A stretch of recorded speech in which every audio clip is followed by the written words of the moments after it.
And we're back at Tech in Ghana TV. My name is Isaac Newton Acquah from the Innovation Spark. We're here at the Manhyia Palace in Kumasi for the first time Tech in Ghana is taking place in the Ashanti region of Ghana. And with me, I have a long-term partner of Tech in Ghana, Kenechi Okeleke, the Senior Director from GSMA Intelligence. Welcome. Thank you. So, what is GSMA all about, GSMA Intelligence, and what is your role? What do you do there?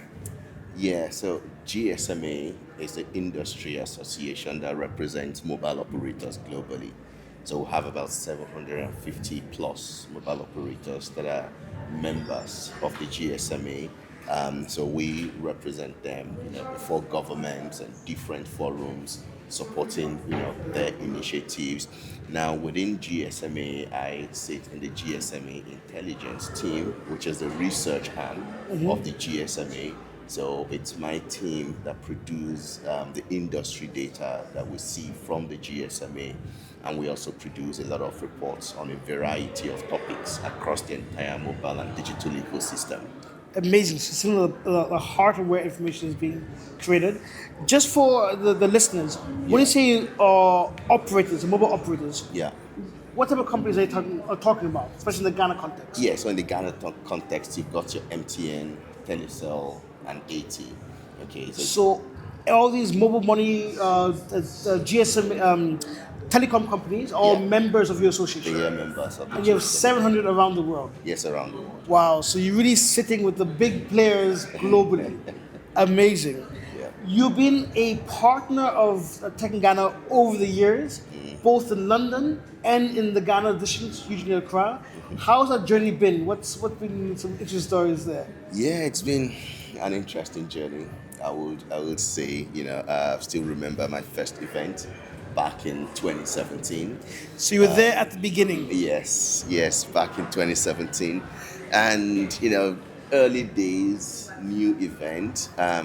It wasn't clear how long the event was going to last. So being here in 2025 and seeing that not only, the event is still going, but it is going strong. It is growing, in leaps and bounds. So for me, I feel honored and privileged to be part of this journey. I can say to myself or to anyone, I know how Tech in Ghana has evolved over the years. So it's been an honor and a privilege to really work with Akosua and the entire team. Year to year, London, Accra, now Kumasi, bringing this event to people, and from a GSMA intelligence perspective, providing insights, that we have come to see that many of the attendees really value. And I'm definitely one of those attendees. I love data, and you always manage to share such cutting-edge data that really transforms the way I think about what's going on and what opportunities are there. Maybe starting with that question, from the GSMA intelligence perspective, what trends are you now seeing that are useful for the watchers in Ghana to know about? Yes, well, in terms of interesting trends that we're seeing in Ghana, so there are three. In my presentation yesterday, I zeroed in on three trends: connectivity, financial inclusion, and funding in tech startups, tech ecosystem. If we start with connectivity, Ghana has made remarkable progress, obviously. So our data shows that currently about 55% of the adult population use the mobile internet, which is good. It's above the regional average. For Africa, it's about 50%. But at the same time, there is something we call the usage gap. So the usage gap comprises of people who live in areas with a mobile broadband signal but do not yet use the mobile internet. And for Ghana, this figure is around 44%, which is huge.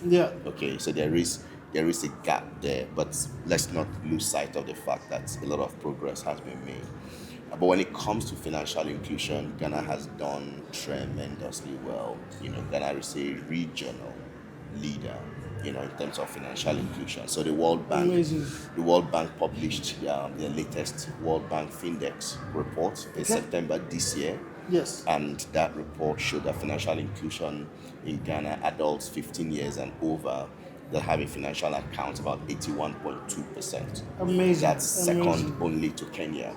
And Wow. we all know the Kenya story with M-Pesa, M-Pesa. yes. So to know that Ghana is second only to Kenya, higher than South Africa in terms of financial inclusion, I think that's a testament to the progress that has been made. And then finally, for the audience, the third area that we looked at yesterday was on tech funding. And in 2024, tech startups in Ghana raised about $121 million. Yeah. Okay. In real terms, that looks small. And as a matter of fact, in the global context, that is small. However, in comparison to other African countries, it is quite significant, because when you adjust that for population, it comes to just under $4, per person, per capita in Ghana, which is just behind South Africa, Kenya, and higher than all other countries in the region. Third in Africa. Third in Africa, yeah. Interesting. Yeah, when you adjust, by population. Yes. So, from those three perspectives, you could see that there's a whole lot of progress going on within the Ghana tech ecosystem, and this is something to really celebrate. This is why I love listening to GSMA Intelligence. This is why please go out, download the reports, check out the videos of his speech. There's so much knowledge, so much insights. It's changed your mindsets. You mentioned connectivity being one of the issues. Yeah. But sometimes it's not just the lack of connectivity, but even when connectivity is there, the lack of usage. Yeah. For a place like Ashanti region in Kumasi, we often focus on the capital of Accra. But what is needed for connectivity to be better, or for usage to increase? Yeah. And how will that support the development of the region?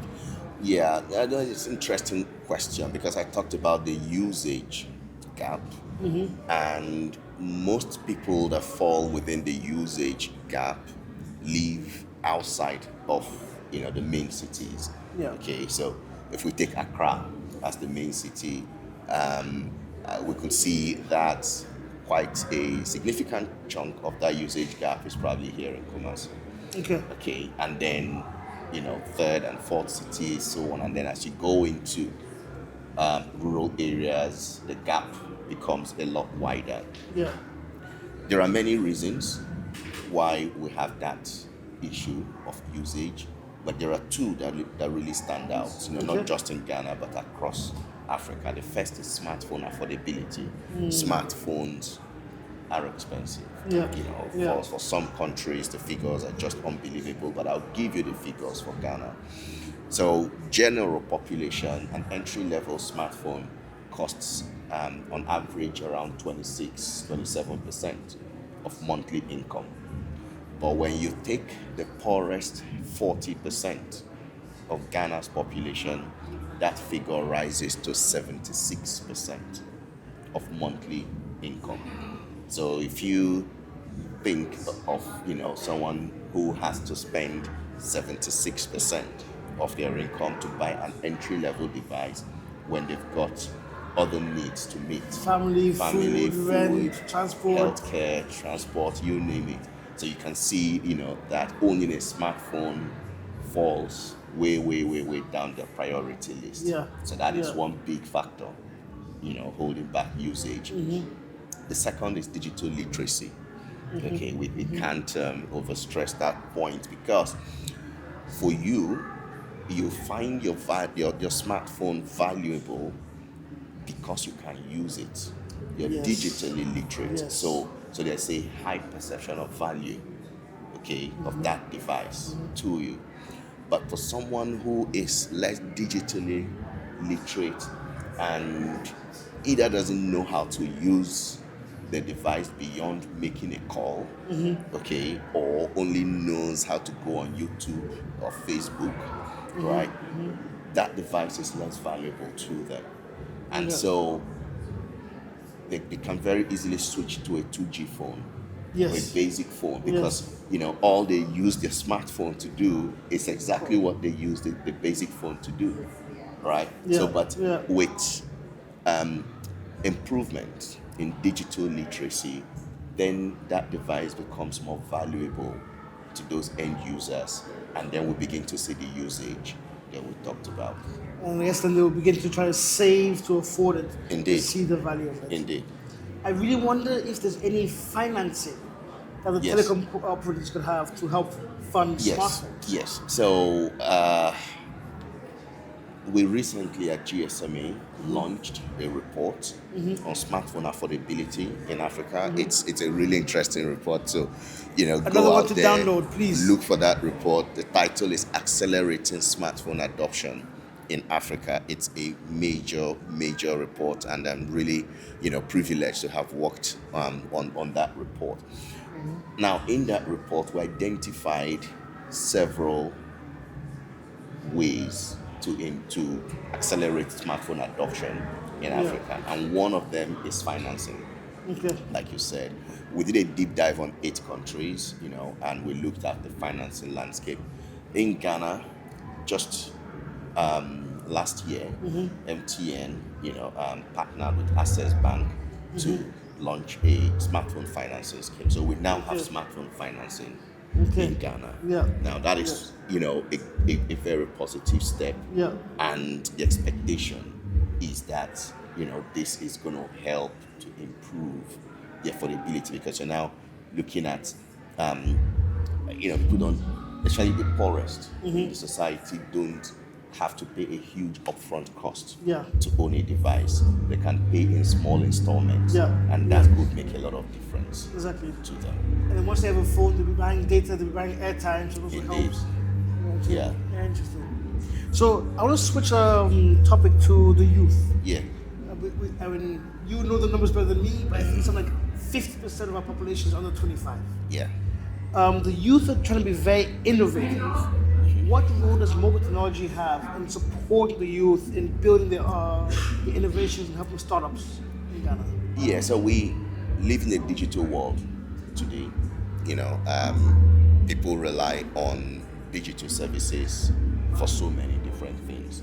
So if you are thinking about innovation or any business, right? It doesn't even have to be a tech business. It can be selling oranges. Yeah.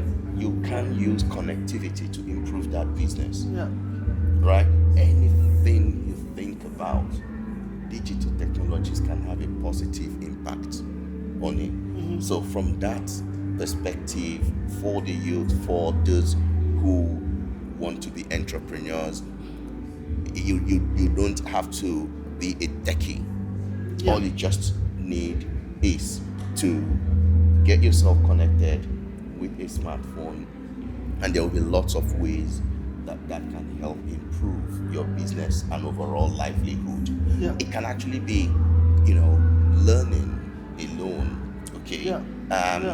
There's a, during a different report that I led some time ago, doing research in Benin, which is just not too far, just down the road. Just down the road.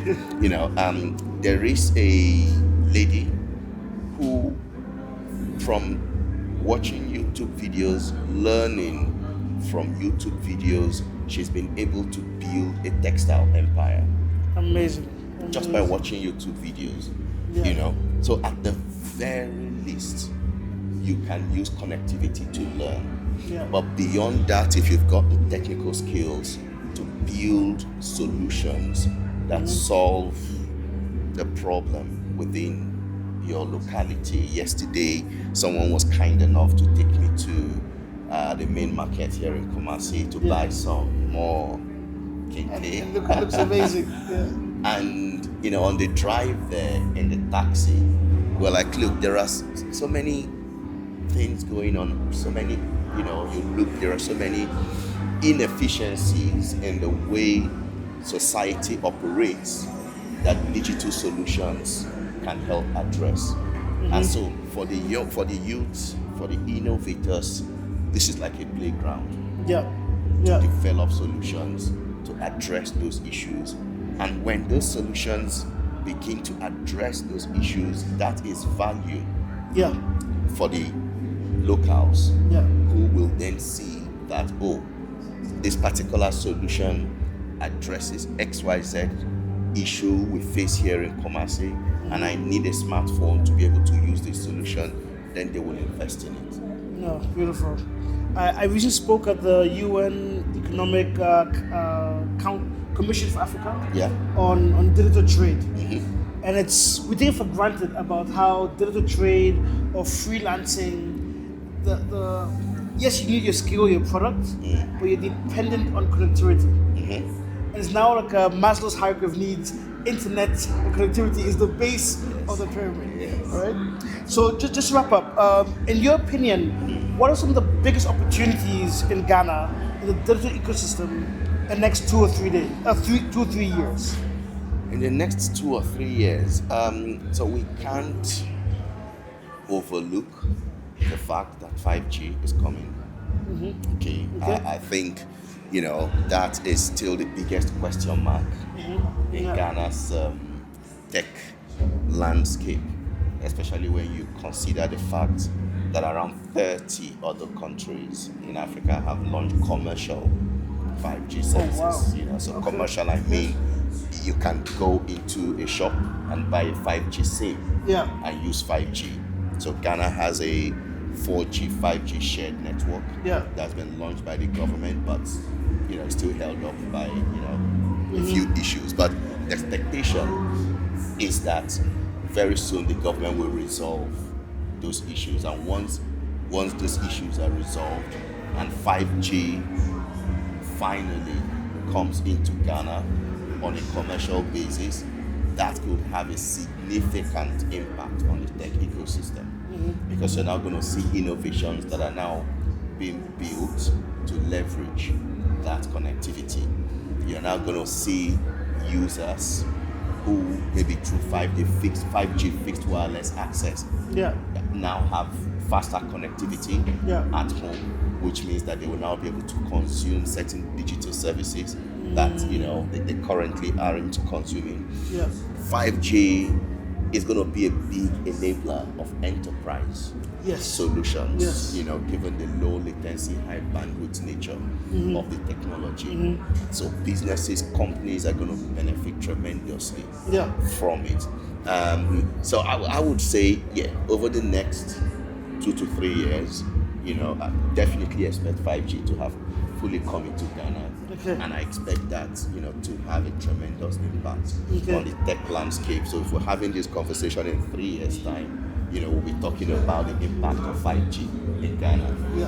Maybe the last question, especially when you mentioned industries, there was interesting conversations around IoT devices. And now how more SIM cards are being given for devices, not for people. But IoT in the rural areas for agriculture. I guess with the rollout of 5G, I think that'll be very interesting what happens there. Indeed. I don't know if you have any insights you can share with us about what might happen there for agriculture. So, talking about IoT devices based on 2G, 3G. But now we're coming with 5G. With 5G. But IoT devices for agriculture, for soil measurement, for installation in the rural areas.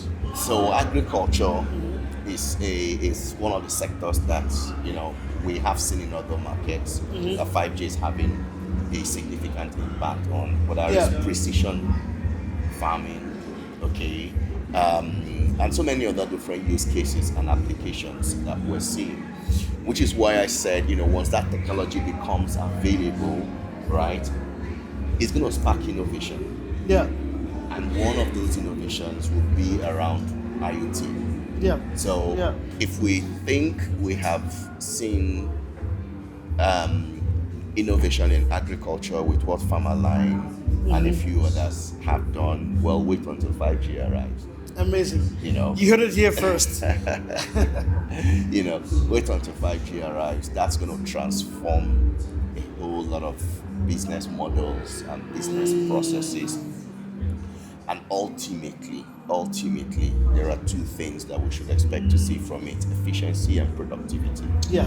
And that translates to improved income levels and livelihoods, Yes. and improved livelihoods for the farmers. Yes. Who before now are currently producing based on very inefficient methods with a lot of leakage, a lot of losses, Waste, yes. a lot of waste, Yeah. within the current agricultural value chain. There will be solutions that can now help improve, the whole processes, reduce waste, improve productivity, and improve income levels. Amazing. 3 years, I hope to be sitting here with you, whether in Kumasi, Accra, London, or Tamale, and we'll see how far. Yeah. I'm here, Senior Director from GSMA, Kenechi. Thank you so much for your time. Thank you. For people who want to find out more about you, GSMA, and download the reports you've been talking about, Yeah. where can they do that? Yeah, so I'm going to shameless plug. Today, we're launching the Tech in Ghana report, the inaugural edition of the Tech in Ghana report. Amazing. I cannot wait. So look out for that. We've done 4 great case studies in the report, Farmerline being one of them, Wahoo, E-Campus, and Yemachi Biotech. So different sectors, different mobility, sectors. Health, Education. agriculture, education, yeah. Indeed. Mobility, yeah. So look out for that report. It's going to be on the Tech in Ghana website. Beyond that, for GSMA Intelligence reports, feel free to go to the GSMA Intelligence website, Google GSMA Intelligence.